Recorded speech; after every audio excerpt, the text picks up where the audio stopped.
Welcome to John Martin Talks, where we battle ignorance and apathy daily. The growing ignorance of just how special this experiment we call the United States of America is, and the apathy that we can't or won't do anything and everything to save her. Well, ladies and gentlemen, we got a great show for you today. I tell you right now, it looks like this is the last full day of the Trump presidency, the last 24 hours. I'm just telling it like it is. It's a sad day for me and many other people out there, but it looks like the big news today is going to be the Trump pardons, and maybe we'll talk about them tomorrow. Supposedly, there's going to be basically 100 pardons getting out. Mr. Trump, if you're listening, I'll take one. I'll take one. I don't have any money to give or anything like that, but I am a big supporter. But we got a great show for you today. And the first story out the gate, and probably take up most, if not all, of the show, is the Pentagon is rooting out the ranks. In other words, they're trying to get rid of anybody who is not now loyal and bow down to President-elect, soon to be, God help us, President Obama. I mean, not Obama. It might as well be Obama. He's got the entire Obama administration appointed, apparently. But Joe Biden is poised to be the 46th president of the United States, and there are troops. I mean, Washington, D.C. is totally shut down, and we're going to talk about that. But it appears that the Pentagon is trying to make sure, under the guise of white supremacy, even though there was a guy arrested yesterday who happened to be black, who had a Trump hat on, that went inside the Capitol, apparently. I mean, I didn't think those people exist. It's kind of like the Bigfoot or something, you know, a black Trump supporter. Even though more black folks voted for Donald Trump than any other Republican in history, basically, black Trump supporters are they're a myth, right? But not so fast. But anyway, so the Pentagon is rooting out white supremacy, is what they're trying to say. But basically, when you dig a little deeper, it's anybody who might actually have supported Donald Trump or just isn't in the tank for Joe Biden. We'll get into that. But before we go any further, I always have to mention our sponsor, Big Daddy Unlimited, otherwise known as BDU. It is very important now more than ever that if you want to see programming like ours and others, that you support those of us in the fight. Like I'm always telling you, not everybody can be a fighter, but everybody can support those of us in the fight, and there's not a better supporter or fighter than Big Daddy Unlimited BDU. To get to our sponsorship link, no matter where you're watching the show or when you're watching it, look above it. You will see a description of the show above the video. Scroll down, go to Big Daddy Unlimited, your Second Amendment headquarters. I say that because not only do they deliver directly to your door at factory direct pricing, guns and ammunition, yeah, I said it, guns and ammunition, protective gear while it's still legal, I suppose, and thousands of tactical items, including swag and everything to do with the Second Amendment. They are your headquarters because they're not only furnishing you factory direct pricing, but they are defending your Second Amendment rights on a daily basis. So check them out. We also have patriotthreads.org, apparel with a purpose. Go to patriotthreads.org. You'll be amazed at the style and quality of the shirts. I sometimes model them on the show. I may have one on tomorrow, by the way.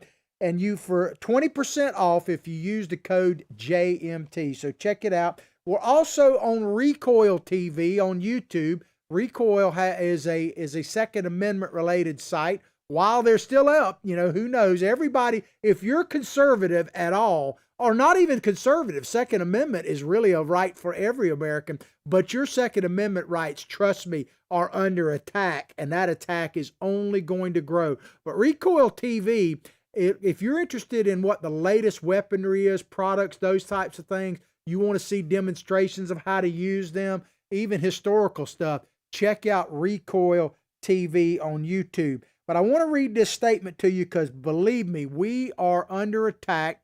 Free John Martin, by the way. I'm still looking for people to march on the Facebook headquarters with signs saying Free John Martin. But it is a struggle to stay on the air, but we're determined not to give up the public square and to expand our reach as far and wide as possible, and we need your help to do that. Due to the move by big tech to deplatform conservative free speech, we will be moving John Martin Talks to a new secure platform so that we can continue to broadcast. That's what's just going to have to happen. You're going to have an alternative to the big tech companies. Please download the Recoil TV app. Recoil TV app found in the link below, which is the one I was telling you about. Right now, it's available on the Apple Store and the Google Play Store. You never know how long that'll last. In addition, you can go directly to johnmartintalks.tv. We archive our show up there every day to see all episodes and continue watching my show. I don't believe streaming to that live, but we may do that in the not too distant future. But as I say, we here are determined to be your voice of freedom, and we need your support. Remember, www.johnmartintalks.tv. All right, let's get into the story. This is a New York Times story, and it is a bit scary to me, and I actually hope it is to you. To me, what's happening, before I get into the story, let me just say this. To me, what is happening in our country right this minute with the squelching of all of our rights, free speech at the top, Second Amendment, which we don't have any rights without that, basically our first 10 amendments, otherwise known as the Bill of Rights, our inalienable rights protected by the U.S. Constitution, but not given to us by Donald Trump or Joe Biden, but by our Heavenly Father. Inalienable rights, that's what it means, God-given rights, which is important because what God giveth, no man can take it away. And the Constitution is our check on government trying to take our rights away. But right now, as we speak, all of our rights are being whittled away. And to me, it shouldn't matter whether you're in favor of Joe Biden or Donald Trump or A to Z. It doesn't matter to me. If you look at what is happening, our rights to free speech, to participate, are being taken on a daily basis. So you better get truly woke. And it's frightening to me, and it should be to you. Let's get into this article. Pentagon accelerates efforts to root out far-right extremism in the ranks. A New York Times article. As you probably have heard by now, there are approximately, or there will be by this time tomorrow, 25,000, and I've even heard figures that might go as high as 35, but just for the sake of being as accurate as possible, 25,000 armed, yes, I said armed, National Guard troops. And I say armed because quite often when the National Guard is deployed in this civilian way, they're not armed. But in this case, they are armed to the teeth. I've seen the pictures of it, and I think you might even be able to see. Those are actual U.S. troops in Washington, D.C. right there in that picture. The Pentagon is intensifying efforts to identify and combat white supremacy. That's the goal. And other far-right extremism in the ranks. Is there any other extremism besides white supremacy? I mean, I think there are, but maybe not. Combat white supremacy and other far-right extremism in its ranks as federal investigators seek to determine how many military personnel and veterans joined the violent assault on the Capitol. So they mentioned white supremacy and other far-right extremism. Now, I'm not downplaying the KKK and white extreme, neo-Nazis, however you want to label them. They're all kind of splinter groups. I'm not saying they don't exist. But even the Southern Poverty Law Center, which is no friend to mainstream America, let alone the far right, puts the number of KKK in the low thousands, not like tens of thousands or millions of people in the KKK and other groups. It's a small number of groups. I remember when that Spencer fella came here to the University of Florida, literally shut the university down in Gainesville. His actual number of followers was only about 20 that showed up. And no Republican that I know of, or nobody really even promoted that. I wasn't even aware of the dude till I heard about it on the news. Maybe I'm more out of touch than I think. But they shut this city down, Gainesville, cost the city over and the University of Florida about $500,000. And the 20 that showed up were, as far as I could tell, peaceful, but they were outnumbered by people on the other side that were committing violence thousands to one, not 10 to 1, but thousands to one. And I say all to say, how big a problem is white supremacy in this country right now? How big a problem is it? I just don't get the sense that it's that big a deal. Now, I'm not downplaying to what extent it exists. And as I've told you many, many times before, but if I say it, it bears repeating, you can pass all the laws you want to, but you can never legislate, at least not right now, what's in a man's heart. So I'm not saying that racism doesn't exist. Of course it does. I think systematic racism has essentially been eliminated in our government. Does that mean that there aren't soldiers that are racist? Probably, I'm sure there are. The military, to a certain extent, in some ways, and I'm going to give you some statistics here in just a moment, is somewhat of a microcosm of who we are. But I don't think there's really any evidence that there are a higher percentage of white supremacists in the military. I haven't seen any data that shows this in the military than there are in society in general. Maybe there is. But how big a problem is it? And I got to tell you, and I hope you take this the right way. I mean, I'm a Southern boy. Guess what? You have an accent, I don't. But this is an old Southern Florida cracker accent that I have. It's a dying accent. And of course, crackers don't mean white crackers like sometimes. Crackers was the name given to Florida people because in the old days, they used to drive oxen because the roads were just pure sand here. And when they would take the goods up into, say, like Georgia, they had these team of oxen and these professional drivers that would crack this long, thin whip. They wouldn't actually whip the oxen. It would crack behind their ear and it would drive them forward. So they termed, here comes the crackers. That's how the name Florida cracker got started. Just a historical fact, tidbit there. But I'm an old, basically, this is a North Florida, old Southern accent you're hearing here. Pretty much a dying breed in the state of Florida. But I come from about 5 generations of people. We got property, or we sold it just a while back, that my ancestors actually claimed when Florida was still a territory. That's how far back I go. And I say all that to say, I'm from a really small town, a little place called Hawthorne, Florida, that's got about 1,500 people that live in it, and another 1,500 that have an address and think they do. And I used to be mayor of that town. I say all that to say this. I'm about as old South as you get. I just am. And I'm not trying to boast about it or brag about it. I'm just stating the fact. But I got to tell you, in all the times that I've been around, I have never got the official invite. To my knowledge, I've never gotten the handshake. I don't know even what it is. So must be that somehow, if this white supremacy is so big in our area, which it's not, by the way, and we used to see KKK members out at the what they call the Gator Nationals drag strip when I was a kid, and they would be out there in their white robes passing out their literature. I remember I took one of their publications and read it, and I said, well, what idiot would believe any of this stuff? Maybe I'm giving off some kind of aura or whatever. But I've never been invited to any of these things.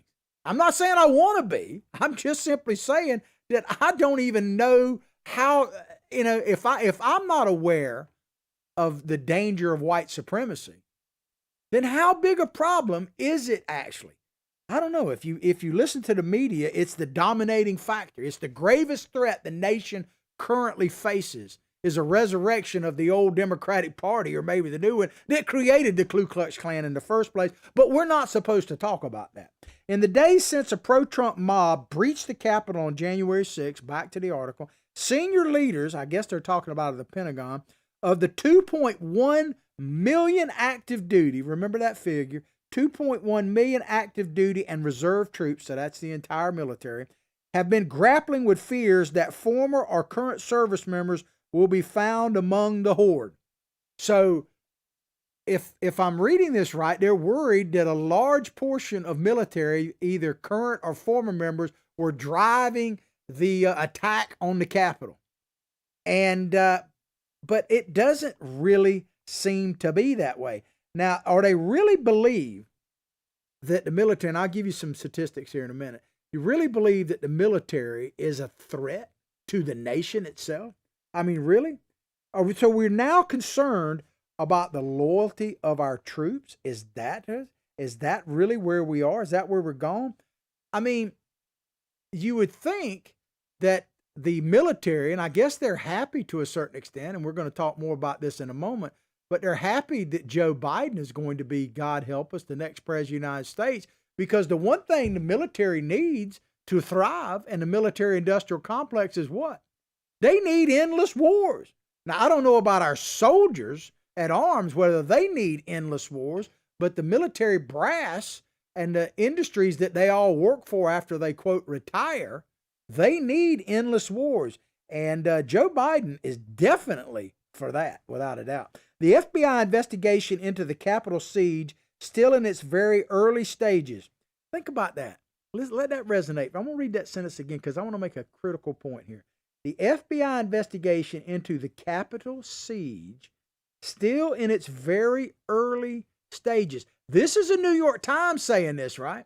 So if the investigation is in its early stages, how come they've already voted to impeach Donald Trump? I mean, how much investigation have they actually had?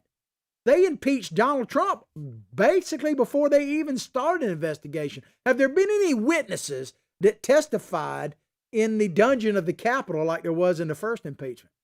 I'm waiting to hear that. I know Congressman Mast, a great congressman from the great state of Florida, asked that question in the procedure when they were voting to impeach Donald Trump. If Donald Trump incited this riot, have we heard from anybody who's been accused of being part of the insurrection into the Capitol? I mean, really? And think about this. I'm sick of hearing this term insurrection. I get that that's a catchy phrase. And I'm not downplaying what happened at our nation's capital at all. And those that participated in it, I got no issue with them being arrested and prosecuted. None at all. Matter of fact, I support that idea. But the language of the left right now and some Republicans is just crazy over the top and certainly not meant in the spirit of Joe Biden's America United theme for his inauguration.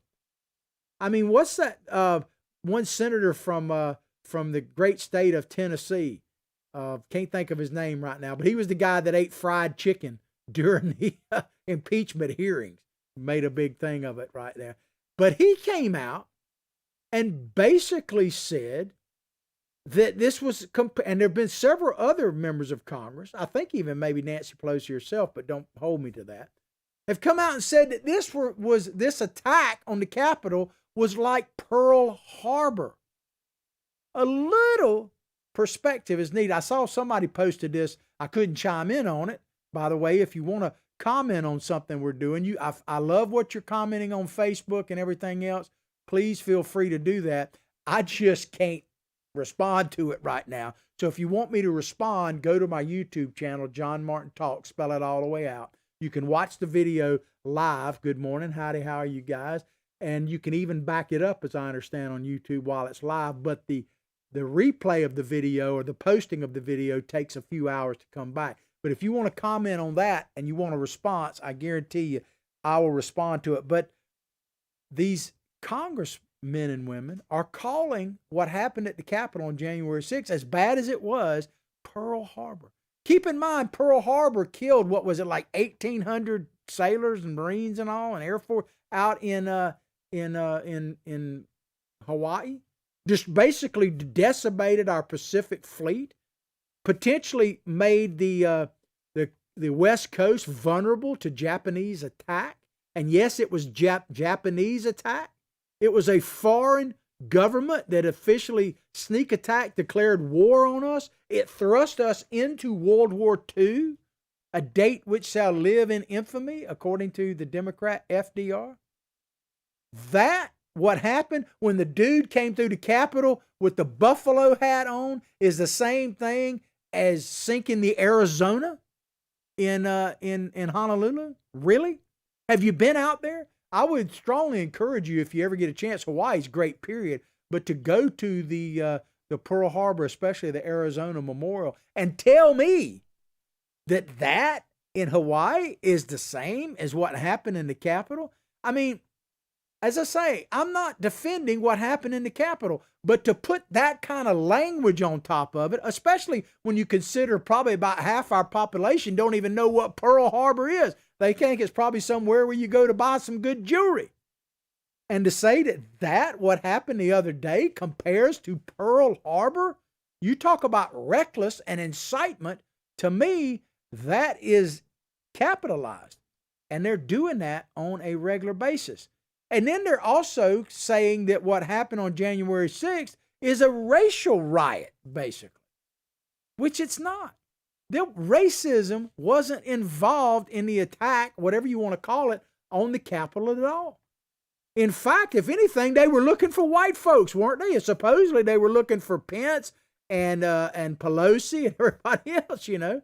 I hadn't heard that they were actually a lynch mob out for people. So it's just crazy, man, what the rhetoric, and they want us to be America unified. Oh, amen to that. Kumbaya, my Lord. Joe Biden coming our way. But the FBI investigation at the Capitol siege is still very early stages. Keep that in mind. Has identified at least 6 suspects with the military. 2.1 million people in the active military and reserve, and they have 6 suspects right now. Really? Okay, but that is like the whole military is dominated by white supremacy, really. But only 6 people so far.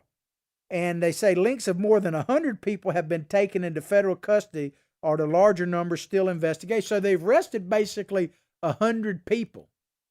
And 6 of them have military ties. Some of them are retired, by the way. Not that that makes a difference.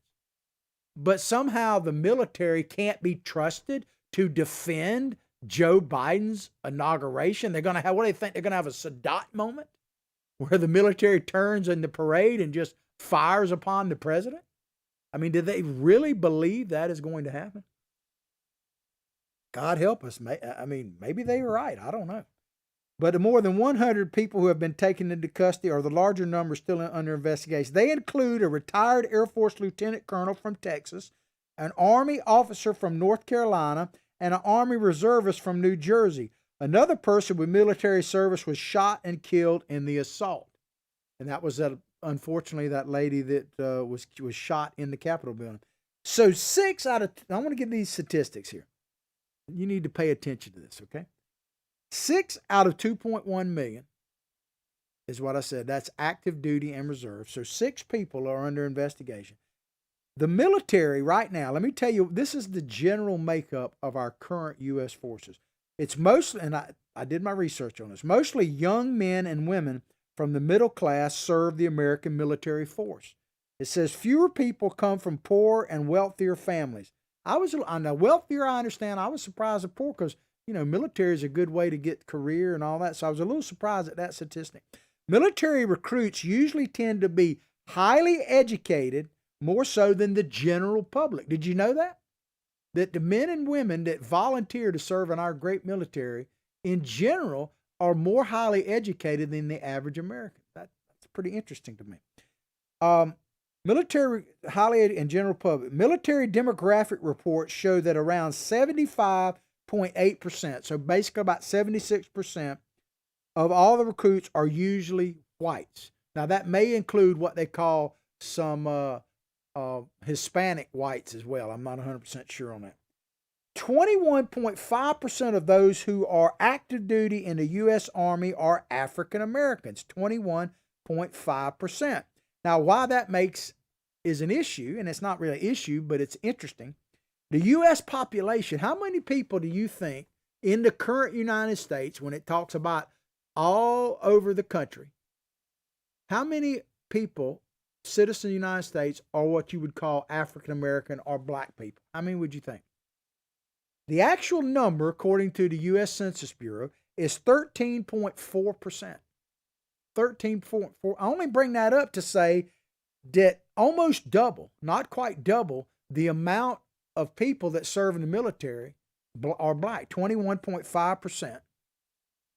So versus 13.4%. So the military has got a higher percentage of black people in it than the general population. I'm not saying that's good or bad. To me, it's all good. Anybody who's willing to serve our country is a very great thing. I thank servicemen and women all the time. By the way, if you don't do that, you should, because they really appreciate it. I go up to police officers and our servicemen and women, and I thank them for their service all the time.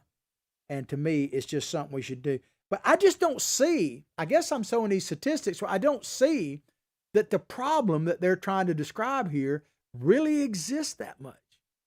How many of the 25,000 troops that are going to be in DC are going to be black? I would say probably the way they're supposedly, doing political stuff. But be careful about the vetting process, because one of the things that came out in the 2020 election, now there was no election, I can't say the F word, so I say mod, right? Election mod, if you're new to the show. So there's no election mod, right? There's no election mod. So if you believe the numbers, black American men voted for Donald Trump in record numbers. Record numbers. So if a higher number, and most of the military is men, a higher percentage are men, or black Americans, a higher percentage than the general population, are actually in the military, African Americans, and a higher percentage of the military is male, then if you use the logic of the left, they better cull out some of the black dudes, because some of them might have actually voted for Donald Trump. I mean, it's just insane, man. The military's examination of its ranks marks a new urgency for the Pentagon, which has a history of downplaying the rise of white nationalism. I'm not sure if that's true or not, but the New York Times said it must be true, right? And right-wing activism, even as Germany and other countries are finding a deep strain embedded in their armed forces. I think there's a slight difference in the history of the German military than the American. I'm just saying. Now, I'm not absolving the U.S. military over the years has had an issue with prejudice against African Americans. There's been no question about that. There's no doubt about that. I think it's pretty much resolved. Do you really? Now, I'm not saying individually it's been resolved, because as I keep telling you, and the military is no exception to this, you cannot legislate what is in a person's heart. But I don't think there is systematic racism in our U.S. military. I just don't see any evidence of that. But I want to tell you, so they're worried about this, and they're attacking. To me, it sounds more like they're trying to weed out Trump supporters in the military ranks, or at least in the inauguration safeguarding. And why would that be, if I'm right? And I usually am. Could it be because of some of the things that Donald Trump, who is still your president for at least another 24 hours or more, is still your president? Check out what Donald Trump himself said about the military-industrial complex. Check it out. In Iran. Well, I'm the one that talks about these wars that are 19 years and people are just there. And don't kid yourself, you do have a military-industrial complex. They do like war. You know, in Syria with the caliphate. So I wipe out 100% of the caliphate. That doesn't mean you're not going to have these crazy people going around blowing up stores and blowing up things. These are seriously ill people. I don't want to say, oh, they're wiped out, ISIS. But I wiped out 100% of the caliphate. I say, I want to bring our troops back home. The place went crazy. They want to keep, you have people here in Washington. They never want to leave. I say, you know what I'll do? I'll leave a couple of hundred soldiers behind. But if it was up to them, they'd bring thousands of soldiers in. Someday people will explain it. Well, this is an example. You do have a group, and they call it the military-industrial complex. They never want to leave. They always want to fight. No, I don't want to fight. But you know what's interesting? That Donald Trump has been he has questioned the military-industrial complex and our CIA and intelligence services. He's questioned them like no other president, probably since JFK. And we know how that turned out for him. And I'm not advocating for that. I'm not downplaying it. I've always been a fear of Donald Trump's life, for his life. from radical leftists to people that don't want to see that have, I mean, you're talking about not millions, not billions, but trillions of dollars exchange hands through the military industrial complex. And Dwight Eisenhower, who knew more about the military than anybody in history, especially the military and politics and all that combined. And he warned us exactly what has happened. So Donald Trump questions the military industrial complex, and now you have them wanting to, I mean, nobody wants to get rid of Donald Trump more than the upper brass. So they're worried about the rank and file soldier, who the one that die in these endless wars, who lose limbs in these endless wars. They're worried about those guys. But you know who they're not worried about? They're not worried about the upper brass, because they love them some Joe Biden, man. They can't wait to get rid of Donald Trump, because he actually openly talks about what most Americans don't even know about anymore, the military industrial complex. I've played the video before. I'm not going to play it right now. Go back. It's easy to search it out. You can use Google, but Google is of the devil. I'm just saying. I hadn't said that in a while. DuckDuckGo or whatever. Check out the farewell address of Dwight Eisenhower. It is one of the most prophetic, is that the right word? He prophesies exactly what is happening in our country right now. But Donald Trump, man, you love him, hate him, whatever. He has the courage to question pretty much everything. General Mark A. Milley, I hope I'm saying that right, Milley, Milley, the chairman of the Joint Chiefs of Staff, doesn't get much higher up brass than that, said in an interview, he said, these people, talking about white supremacists, I guess, these people are not representative of our country's military. Most active duty troops and veterans continue to serve honorably and uphold their oath to protect and defend the U.S. Constitution. So I would ask General Miles, is this a problem or not?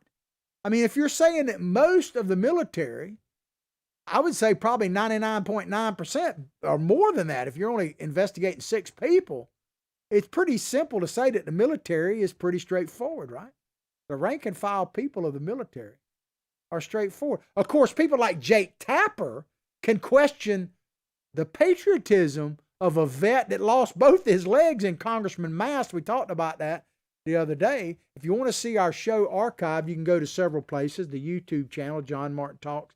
YouTube is a good way. Recoil.tv is a good way. John Martin, www.johnmartintalks.tv. You can also check us out on America's Voice News. We're archived. We're not currently being broadcast across their TV system as a regular show. I'm in negotiations with them to change that as we speak. But they do archive our show every day. So if you want to watch it on America's Voice News, which is an excellent alternative to the mainstream media, all you got to do is click on, you can download the free app on your Android, your iPhone. They're streaming on Roku, Fire Stick, Apple TV, Channel 219, Dish Network, and the Pluto channel. But if you go to their streaming site on any of those like Roku and stuff like that, click on it, click on shows on the menu, and you will see our show, all of them archived there. So check it out. We would appreciate that. So is this a problem or not? It's confusing. For more than a week now, General Milley, this is the Joint Chiefs of Staff head of it, has listened to analysts, read reports, and viewed videos of the riots. He said there was some indication that an unknown number of veterans associated with the insurrection. As I say, it's not Pearl Harbor, ladies and gentlemen. It's not. Even the dude, and I'm not defending him or whatever, the dude with the buffalo hat, did you see how he, go back and look, it's a little harder to search because it doesn't fit the narrative. I mean, this dude walked into the House chambers and was joking with one of the Capitol police officers. I don't know how much of a threat this dude really is. I'm not defending him. I'm just saying. And I was watching Tucker Carlson last night, who is one of the last real voices of freedom. He is really bringing out everything that I'm talking about today in a very great way. So I would encourage you. And he's about the only one really questioning all this and how it impacts our country. But he pointed out that this dude, and I can't think of his name right now, is facing a 25-year prison sentence. You may think that's justified. I'm not even saying whether it is or not. But if he's getting 25 years, how much should someone who ran over a police officer in the streets of New York City during the Black Lives Matter movement, how much should they get? How much should people who are bum rushing and throwing Molotov cocktails at police officers and rocks like they did in Chicago and basically just drive in and loot openly stores in the Miracle Mile, I think it's called, in Chicago, how much time should they get? They're getting, do you know that in New York City, and Tucker pointed this out, that there were hundreds of arrests of people during these protests, mostly peaceful protests, on gun charges, either direct possession or gun violence charges in New York City, several hundred arrested, and all of them have been set free without any prosecution whatsoever. I mean, a little bit of, quid pro quo, I guess. I don't know. I question it, man.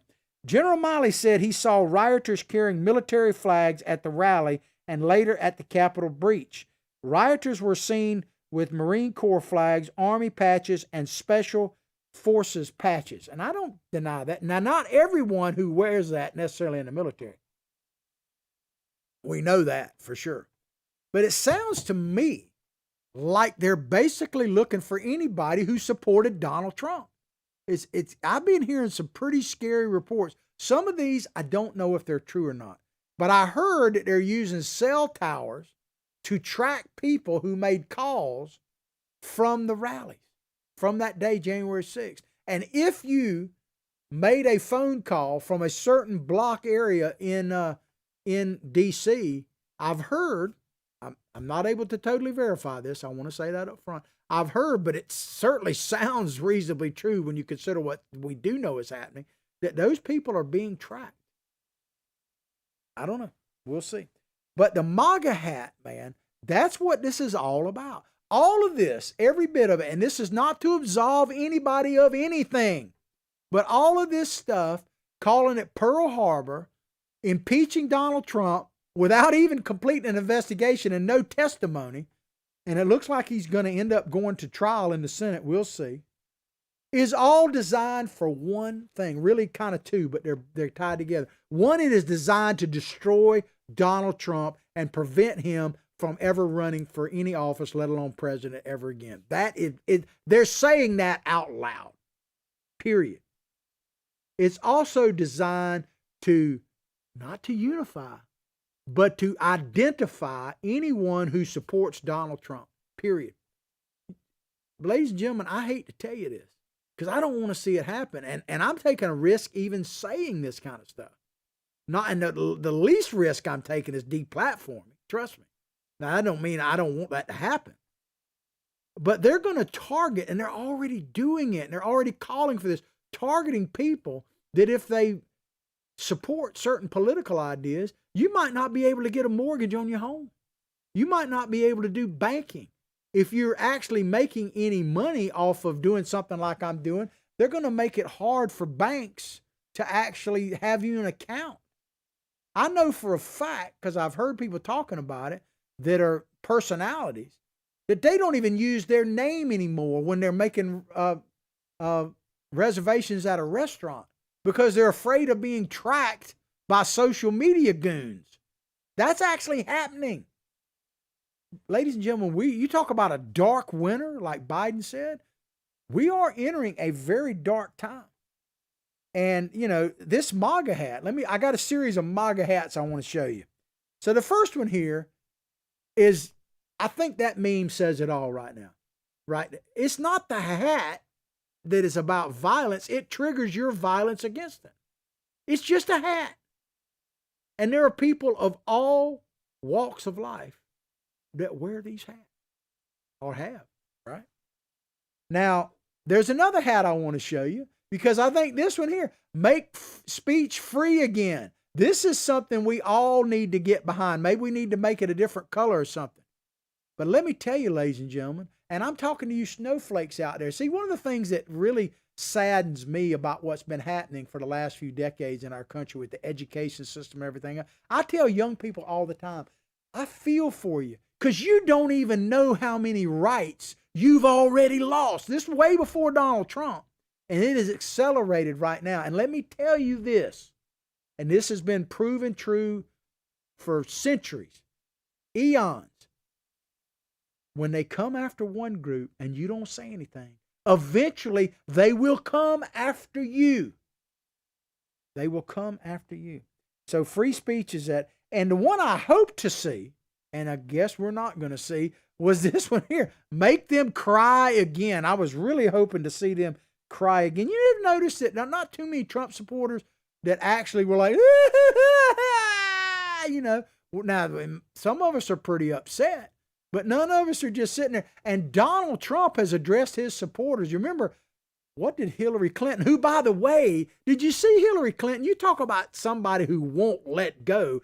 Hillary Clinton now has come out, said, and there's a Breitbart article if you want to check it out, that she believes that Donald Trump was talking to Vladimir Putin on the phone. She'd like to see the records because she believes that Donald Trump was likely talking to Vladimir Putin while the attack of the Capitol was going on.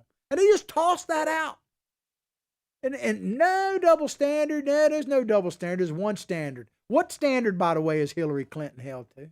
I mean, if that's not inciting violence to say that the sitting president of the United States was on the phone with Vladimir Putin orchestrating people going in and being killed in the Capitol, that doesn't get much more insightful than that. There's no insight in it other than the fact that they're just whatever crazy. But it's just crazy. Let me check my time. Doing okay. Got a few minutes left. I want to keep going. Defense Department officials say they are looking into stepping up the monitoring of social media postings from service members in much the way companies, as I've been telling you, the companies are doing, do with their employees. You know what that's called? It's called internal spying. Social credits is another word for it. Check with Google and China. They don't have to. One thing, I'll save the military a lot of money. You don't have to do all this. All you got to do is get with Google. Of course, they wouldn't work with the Pentagon before, and they were working with China. They're helping them develop artificial intelligence software that tracks everything you do, from jaywalking to, what you're eating. I mean, my God, man. So they don't have to look very far. Just contact Google and China, and they already got this system. I think it's called social credits in place to track everything everybody does and punish those who don't walk or toe the company or the Chi-Com line.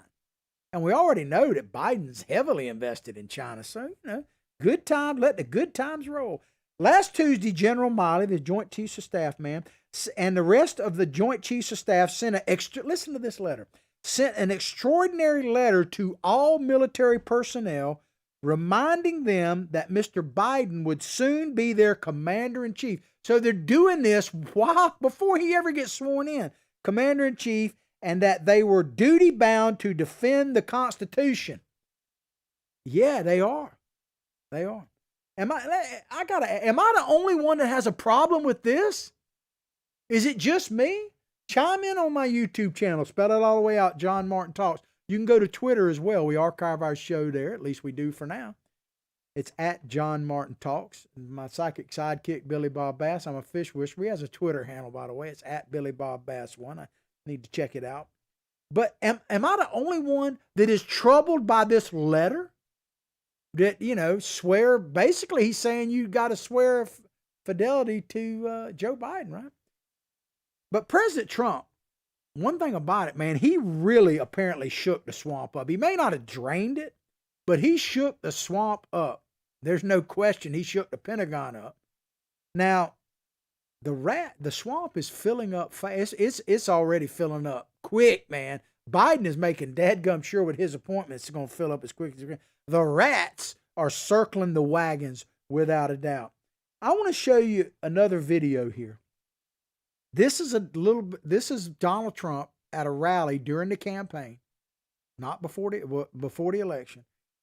And I think it kind of shows us, he talks about the military industrial complex, but I want to play this because I really believe this shows us what we are about to lose when he leaves office. Check it out. Biden's plan will destroy 5 million jobs, eliminate $2.6 trillion in wealth, and hurt lower and middle-income families the most of all.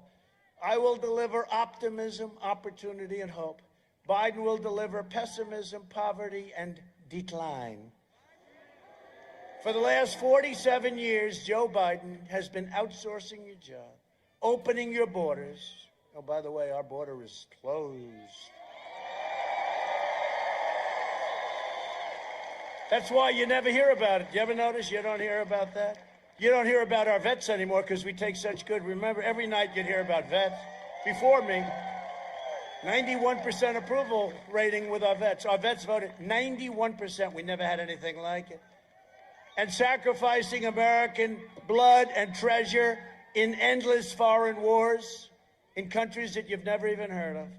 And they're all coming back. You know that, right? I mean, I hope nobody objects. I think 19 years in Afghanistan is enough, wouldn't you say? We're like a police force over there.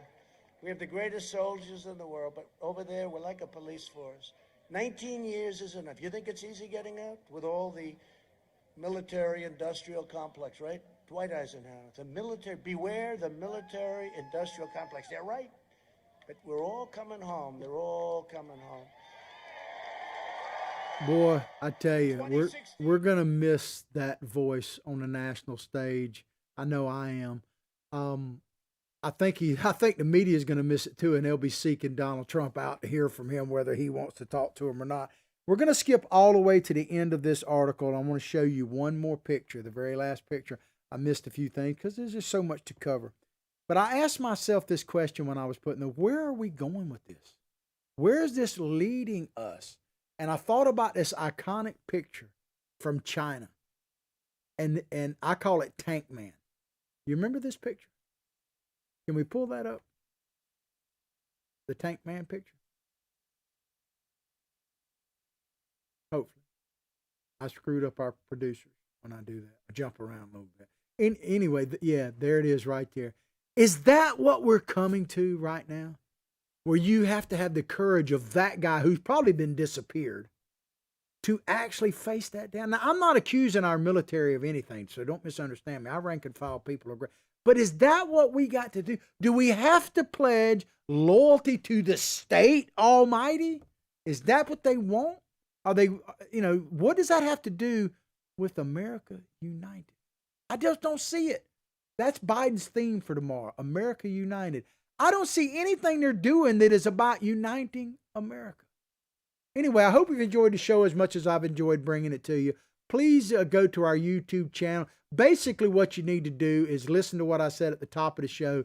Check it out, www.johnmartintalks.tv. Support those of us in the fight, our sponsors, please, because it is going to take effort on your part to keep our voices heard, which I believe is more important than it's ever been.